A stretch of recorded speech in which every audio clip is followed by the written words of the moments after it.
at 5:43. Do we have a motion to resume our meeting? So moved. Second. Mrs. Dean? Yes. Ms. Wallace? Yes. Mr. Kratz? Yes. And at this time, we have no old business, new business. Mr. Rushing. Thank you, Board. In front of you is a proclamation to recognize the well-deserved retirement of Ben Northrup in our Public Service Department. I would recommend reading this into the record, if you would, please.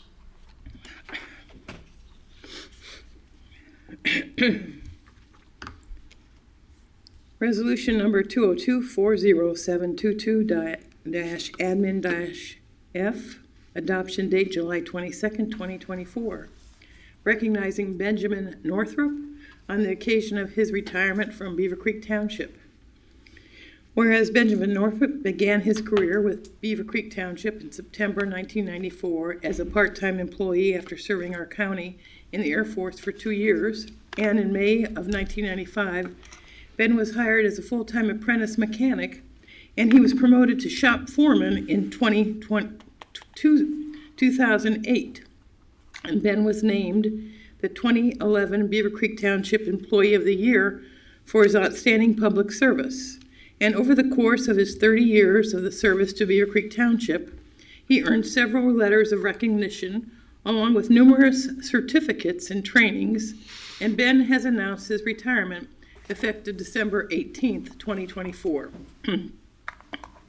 On February 12th, 2024, the Board of Trustees approved resolution number 2024-0212-PSD-B by authorizing Ben Northup's requested use of terminal leave in accordance with the Township Service Retirement Policy, and Ben will begin terminal leave on July 25th, 2024.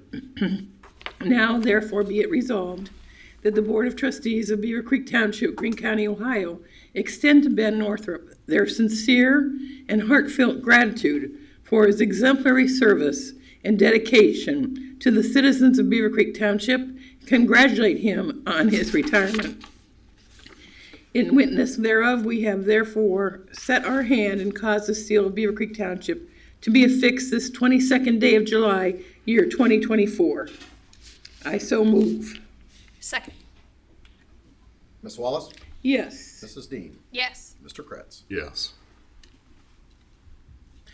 Thank you, Board. As you signed that, we did amend the agenda to include our TPA renewal for Bureau of Workers' Compensation. I'd like to introduce our Human Resource Manager, Ms. Jill Sink, to present this. As well as on Teams, we do have our account representative for Sedgwick, Mr. Bruce Preston, who'll be able to answer any questions as well. So I'll pass this over to Ms. Sink, who will lead us in this discussion. I'm sure bring in Mr. Preston as needed. Good evening, Board. Thank you so much, Bruce, for joining us this evening. You'll see in the amended agenda packet that there's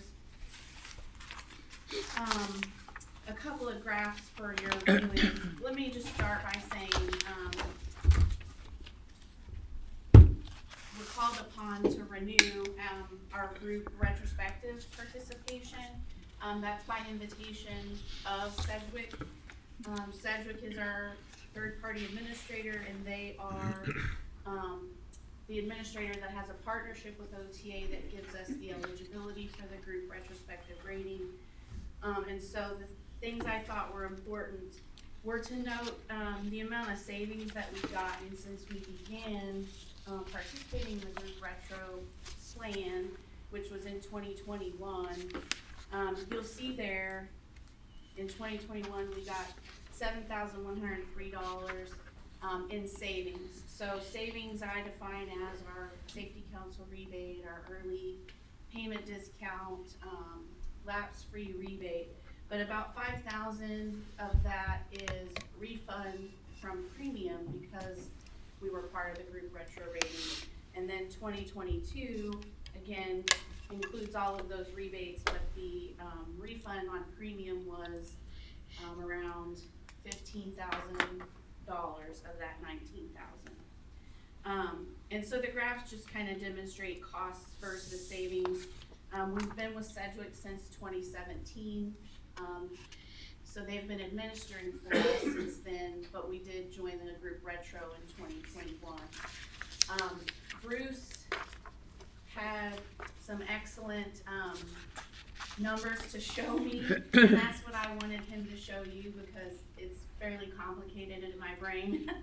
But if Mr. Rushing, could you scroll to the, I think it's these two. So the projected premium for 25 is based on usage and our 4 years experience. But I'll let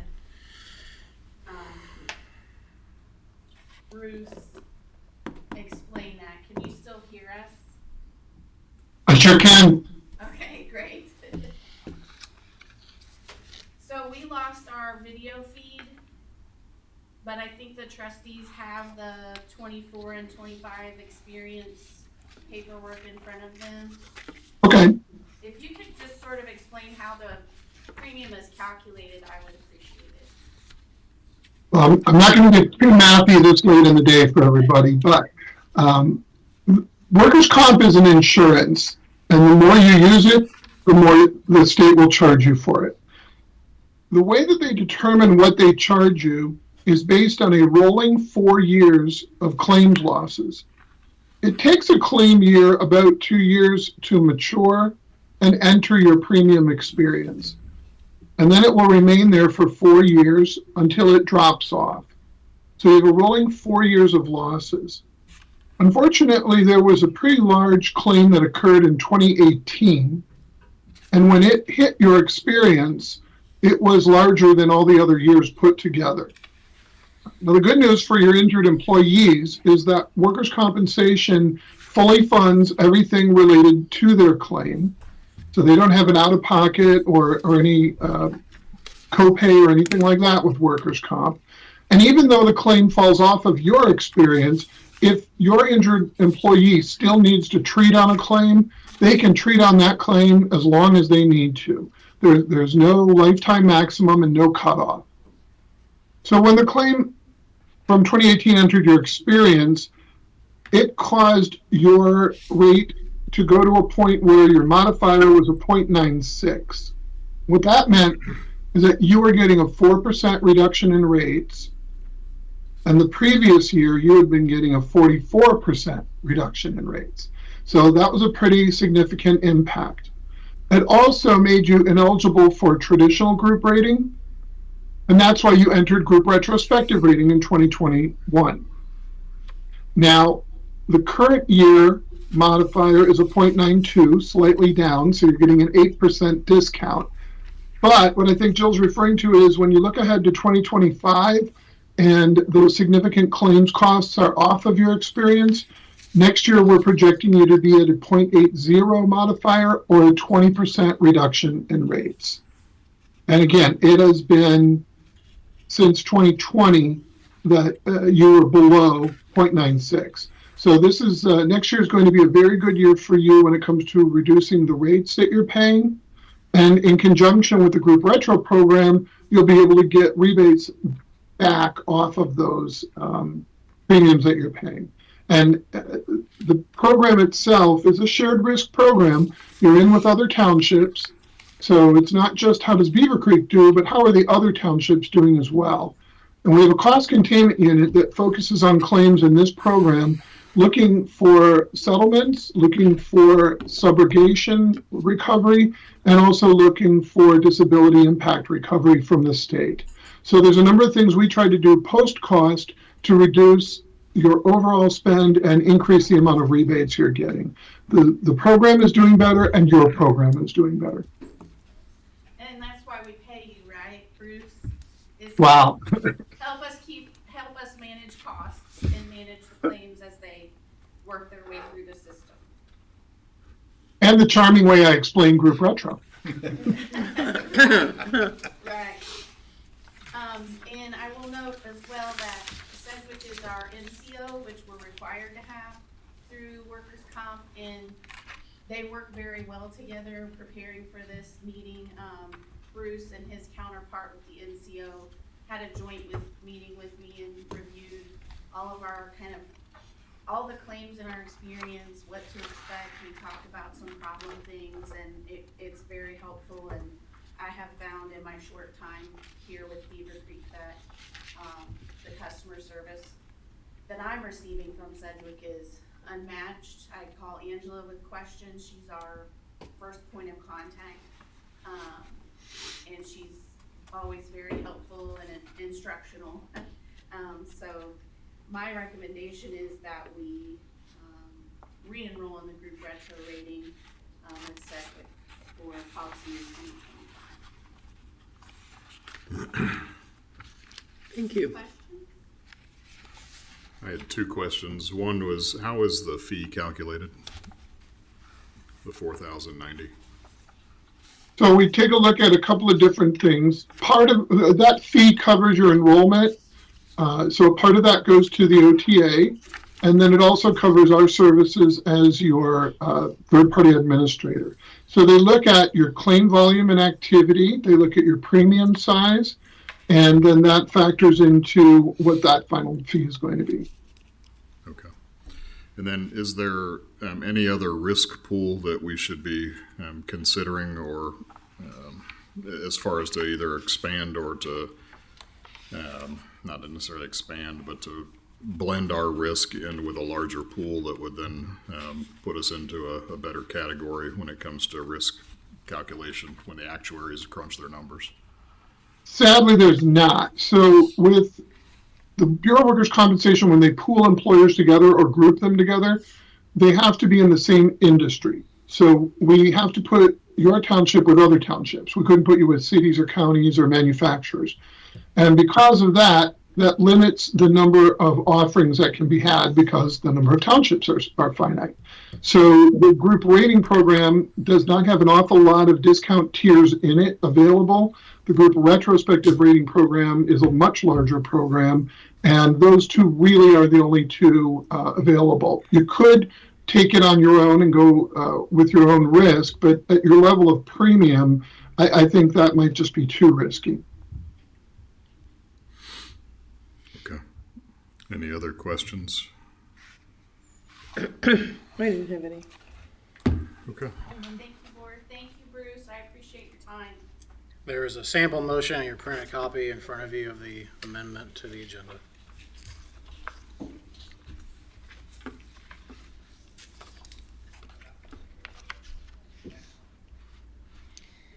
I make a motion 20240722-HR-8. Motion to approve the township's 2025 group retrospective rating enrollment with Sedgwick in the amount of $4,090 and to authorize the township administrator to sign for the board. Second. Mrs. Dean? Yes. Ms. Wallace? Yes. Mrs. Bratz? Yes. Thank you, board, and thank you, Mr. Preston. I'm going to reset this viewing. Not that you'd probably want to continue with us, but thank you this evening for joining the meeting. Thank you for inviting me. And board, as I reset the computer to hopefully get this to resync again, the audio and video on the recording will still continue. Next on our agenda, we do have a request to schedule our public hearing for our zoning text amendment. Board, the zoning commission met last Thursday and did recommend with modifications the text amendment to the zoning resolution to prohibit trees in the right of way. Mr. Earhart obviously was in attendance for this meeting. If you have any questions particularly about the meeting, he'd be more than happy to answer those. And I'd be happy to read a sample motion, or if you have it in front of you. Good evening, Board. Good evening. Well, how was your first zoning board meeting? Interesting. We worked through a lengthy session on that very short text amendment. However, there was a lot of concern with some of the existing street trees and the boulevard designs and things like that. So that was where the amendment came around to be. So hopefully you've got a chance to see that. And we'll be considering that at the next regular meeting. Okay. Any other questions? You survived, so you're still Wow, here. still here. There you go. Thank you. Yeah, day ain't over. Wait till the next public hearing. Wait till we get a development. Yeah. All right. I'll make a motion 20240722-CDR-A to schedule the public hearing for zoning case number 840, proposed text amendment to the zoning resolution to prohibit trees in the right-of-way for August 12th, 2024 at 6:30 PM. Second. Ms. Wallace? Yes. Mrs. Dean? Yes. Mr. Kretz? Yes. Thank you. Thank you, board. We'll now move on to, it's going to be the public service show for the rest of the meeting. I'll turn it over to our Deputy Public Service Director, Mr. John Schroeder. I'll be happy to read anything into the record as well. I do have a printed copy of the full packet if anyone would need that as well. I'll turn it over to Mr. Schroeder. I couldn't let Dave have all the fun, so I had to keep drag our end out a little bit. Well, and That way, yeah, finance never has pictures either, so you have nice pictures in your presentation. Change it up a little bit for you. Yep. Good evening, board. The first item I have for you is to take into consideration the agreement for the Beaver Valley Road widening project. If you recall, I believe we did that in late '22. We agreed to be part of that project to bring the bike path down to Dayton Xenia along Beaver Valley. So that we entered into that agreement to go for the application. We've got that part, so this is the funding portion of that agreement to what we are obligated to help pay for that, those portions of it. If you notice, the city's already, it's already gone before the city council, and they've already approved it, so, to us now. So is there any questions you have for me for that? And where will this terminate? This will terminate at Dayton Xenia and Beaver Valley. Right there, So it'll okay. connect the portion along from Dayton Xenia to, I believe it's Hunter's Ridge. There's bike path all the way down to there, and then when you get to Colony, it just stops. Right. So we had some citizens call us, and obviously the right of way wasn't in our jurisdiction, and so the city apparently they got some phone calls and asked if we were willing to join with them. At the time, Mr. Zaharia we brought it up to you guys, and so this will complete the path. It'll take it all the way from Beaver Valley to, then you'll be able to go all the way up to Hunters Point, which is our development. Okay. And board, the timeline for this is in summer of '26, the engineering phase will begin. Summer of '27, right-of-way acquisition, and then spring of '28, the actual construction of this project. Not only, as Mr. Schroeder mentioned, does it include the addition of the pedestrian facilities along the eastern portion of Beaver Valley, but also includes a third lane as well. So this was all contemplated in the joint agreement that we entered in 2022. And with that application to MVRPC, the project was awarded $1,273,300 of federal share. The total township portion is $223,110, and that's spread over those three different phases. We have that within our budget to program. Obviously, we have it in mind for including in our budget for future years.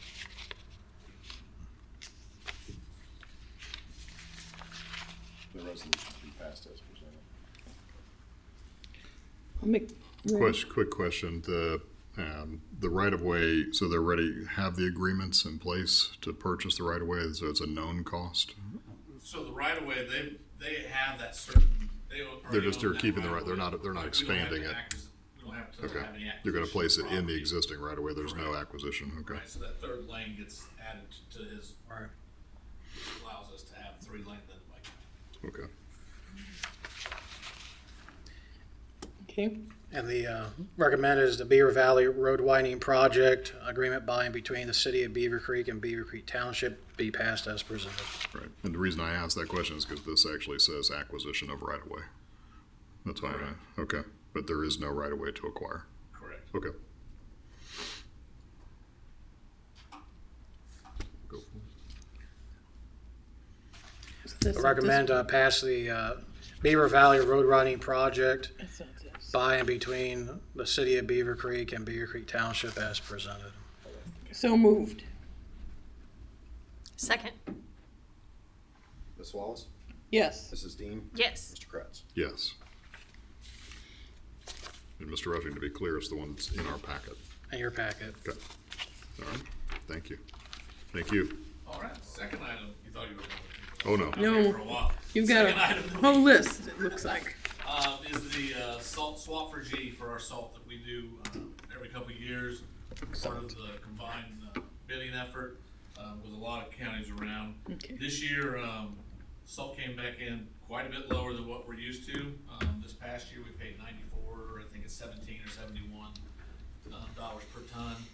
And this year, for 24, 25, it's 62, 63 per ton delivered to our shop. So savings is quite a bit this time. Obviously, the past couple of winters probably played a role into that being quite light, but we're getting the benefit of it now. So that price, the 62, 63 is for 24, 25. We do have a contract to sign for that 1 year period.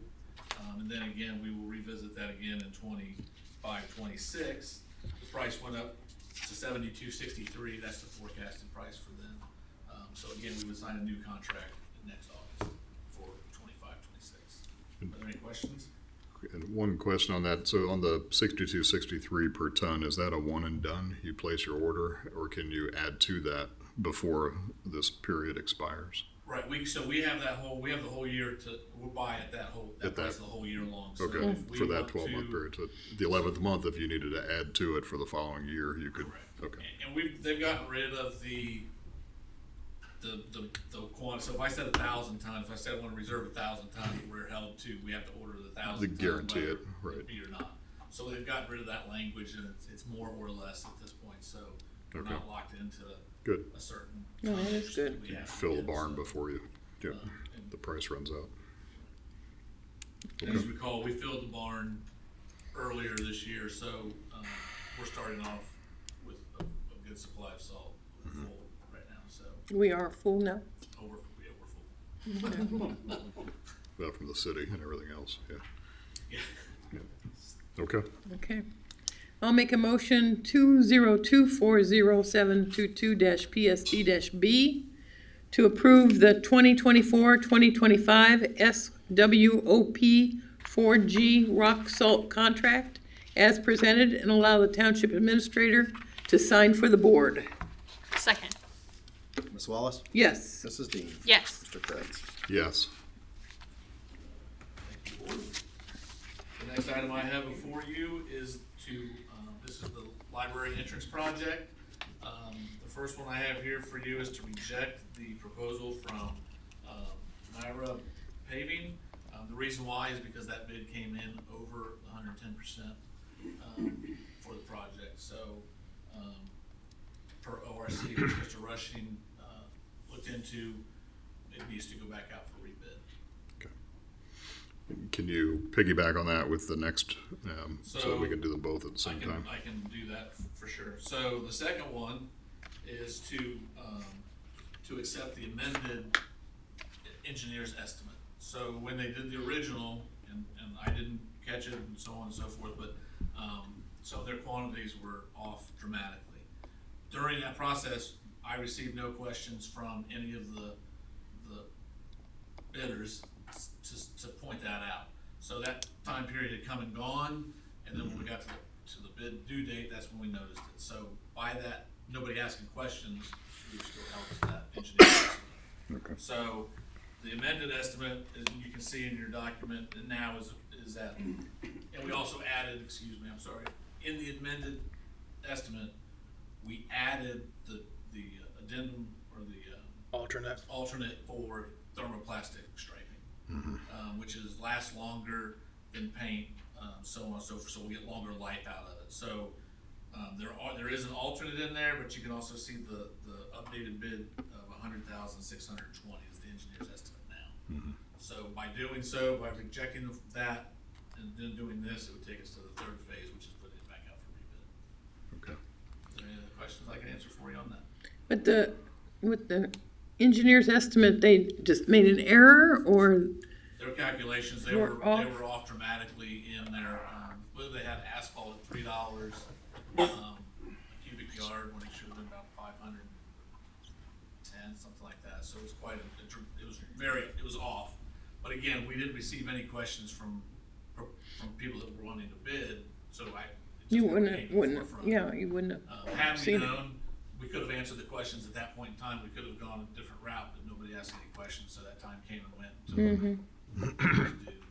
Okay. So it was, their estimates were quite a bit off, and it was just, I think it was 1 or 2 lines that they had like $3, which you can't even buy it for $3. I mean, probably couldn't buy a pebble for $3 for asphalt. Yeah. So, I know the Greene County engineer often uses Montgomery County's schedule for construction costs. And just for future reference, we might vet those or essentially kind of double check them, proof them against at least Montgomery County's if Greene County hasn't published one yet, just so we can try to avoid that. You have to, at some point, rely upon the professional that you've hired. Right. So, but occasionally maybe a spot check might be prudent. and I did go back after we got the amended estimate, I did go back through line for line, make sure everything Looked normal. worked normal Yeah. and went through that Good. process. So I do apologize for the first day. I just No missed it. worries. Yeah, it can happen. And we also look to our contractors to help point things out and not essentially try to just catch it in a engineering change later. So, because that can be painful as well. Mrs. Dean, if you want to maybe do both motions just back to back, we'll call for one at a time, but that way we can tie a bow around this one, get it moving again. Make a motion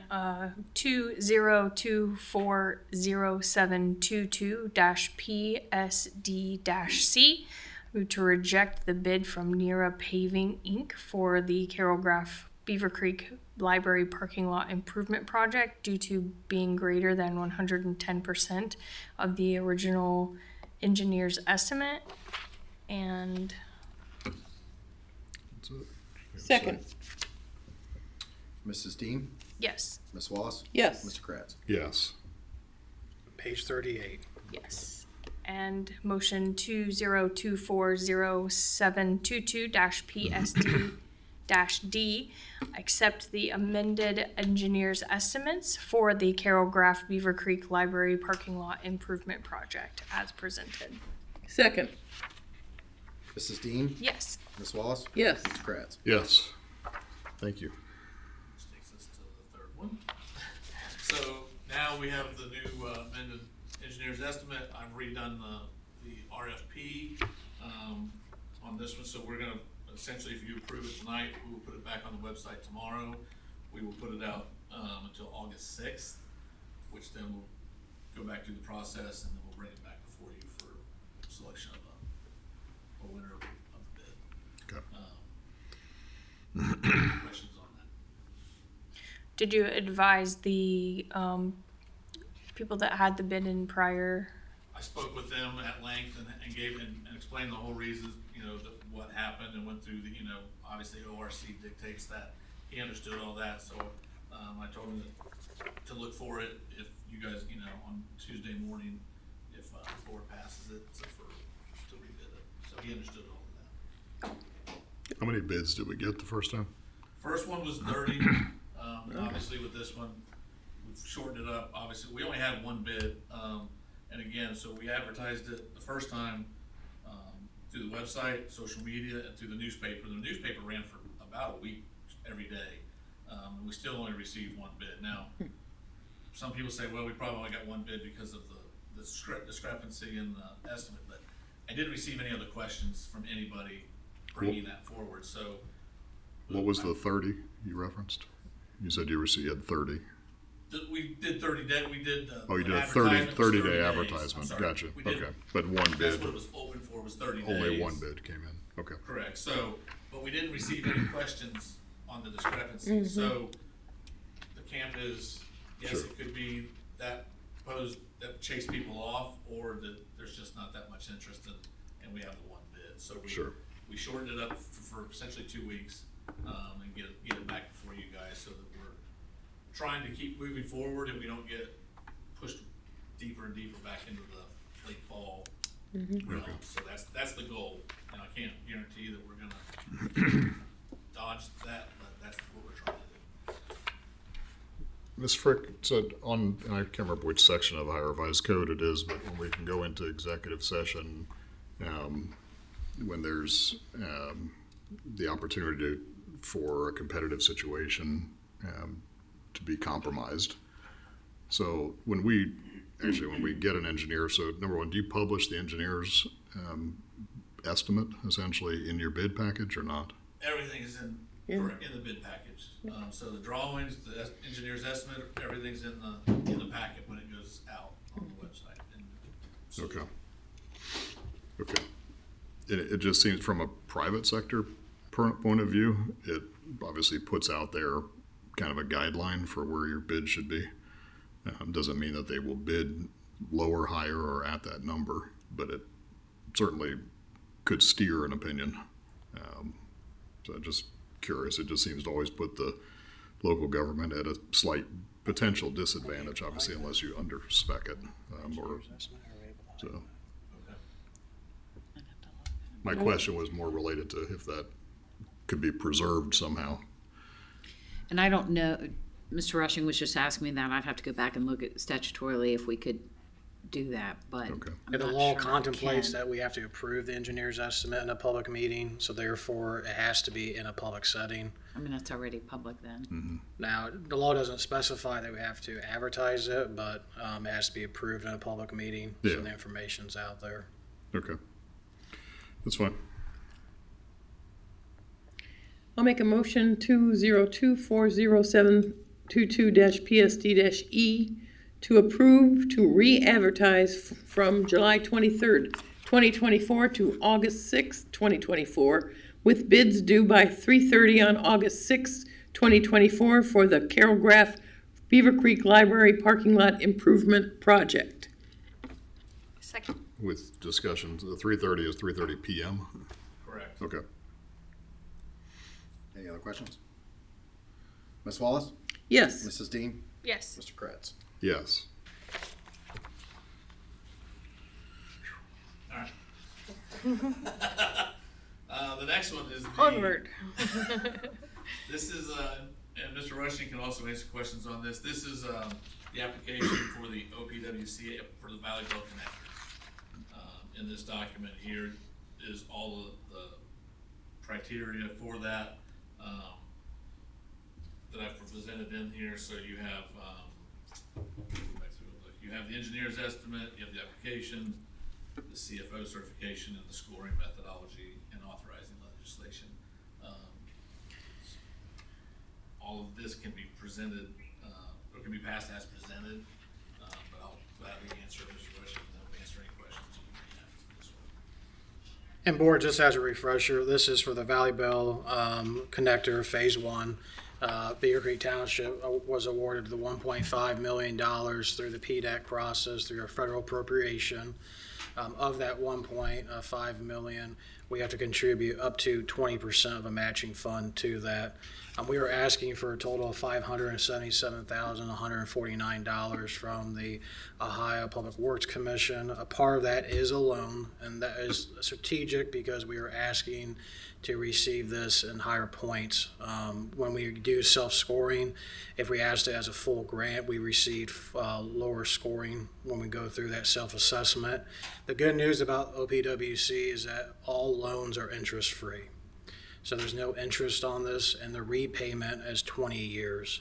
So if awarded this award from OPWC, we're looking at a repayment of anywhere from $10,000 to $15,000 per year, which is all well within budgetary constraints that we can program in our budget moving forward.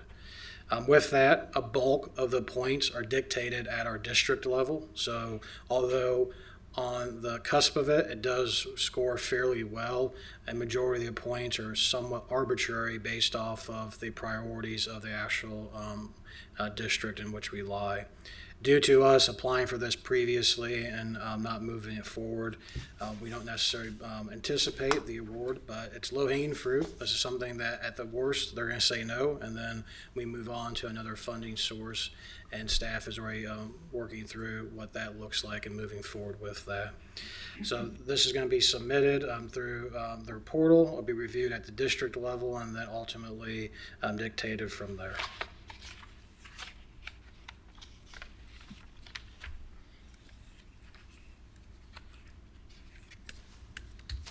Any questions?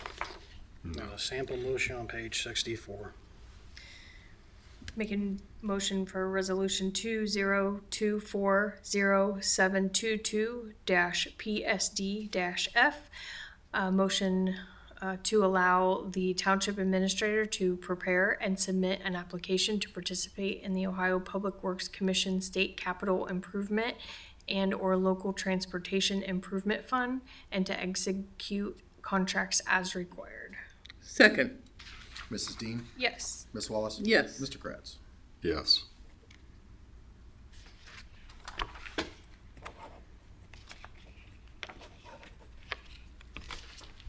Just tell them the Yeah. typo on it.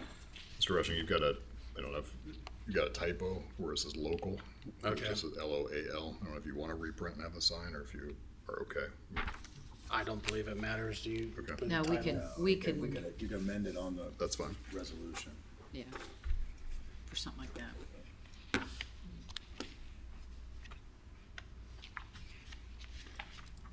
Ready for the next one?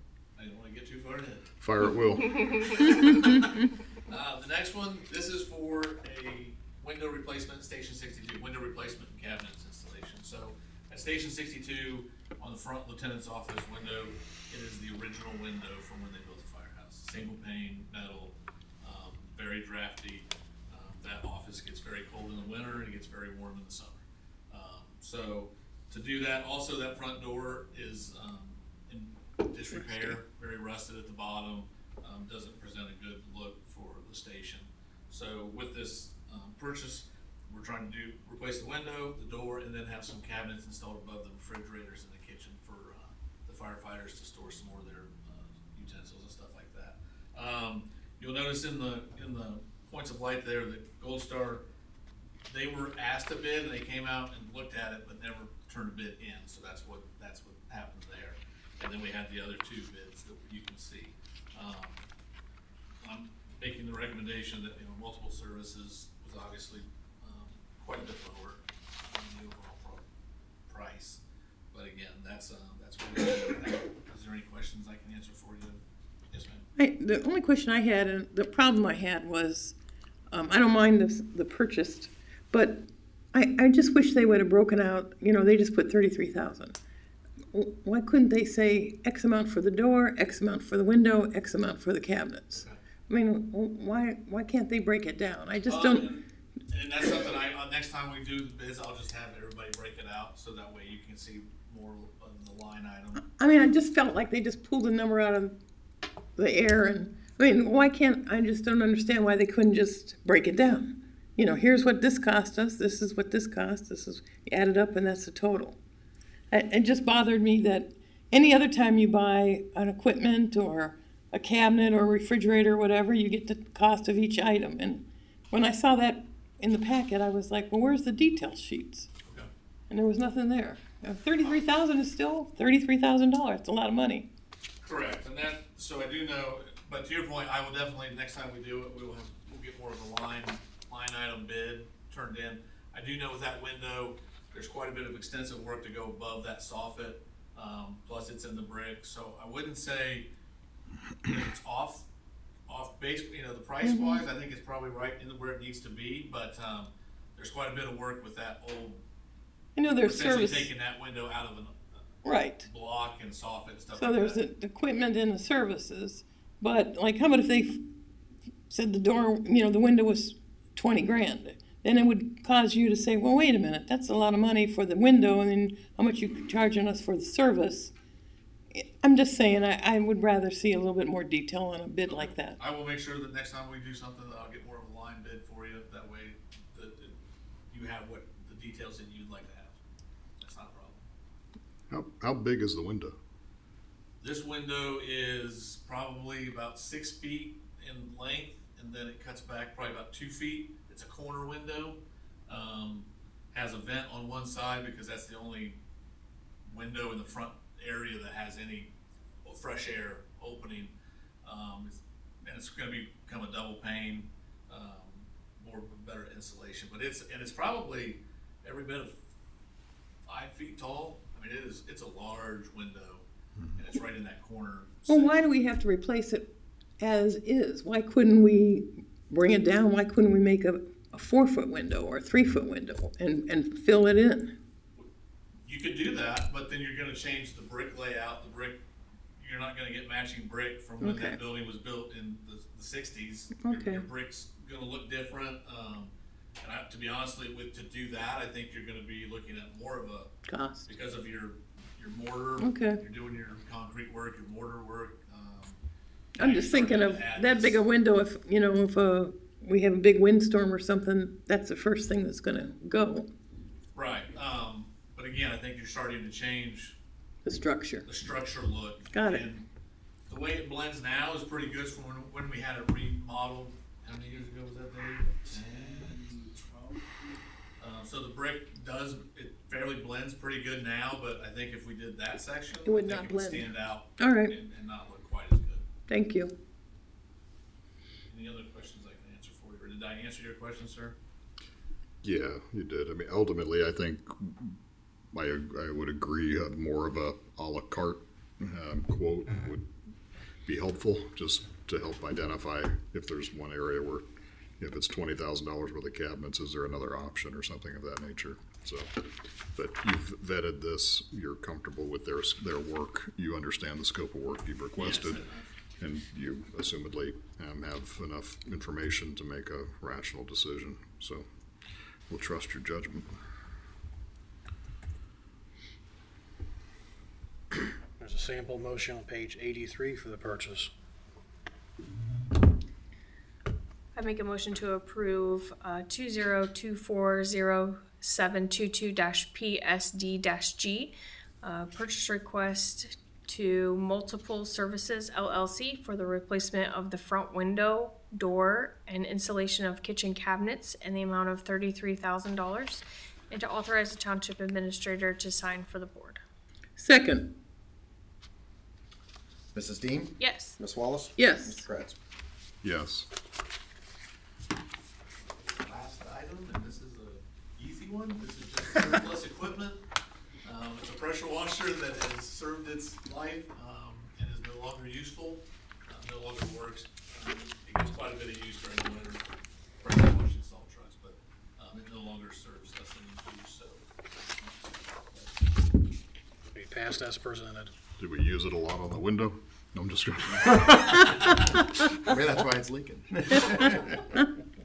I'll make a motion resolution number 202-407-22 PSD-H, finding certain township equipment to be surplus and to dispose of it. Second. Ms. Wallace? Yes. Mrs. Dean? Yes. Mr. Kratz? Yes. Board, it has been a pleasure speaking with you today. I have one thing, Don't I just lie. want to tell you, thank you. I think you did a superior job on having the tree to get down and contracting it done in the library and having it done. You guys were out there immediately with the tape and secured the area, let the library participants know that it was dangerous. I just want to commend you and your staff for getting that done quickly and fast. Yes, thank you, that tree was kind of a surprise. For all of us, Yes, but thank you very much, appreciate it. you did a great job. Thank you. Have a good evening. Thank you, board. That's all I have this evening.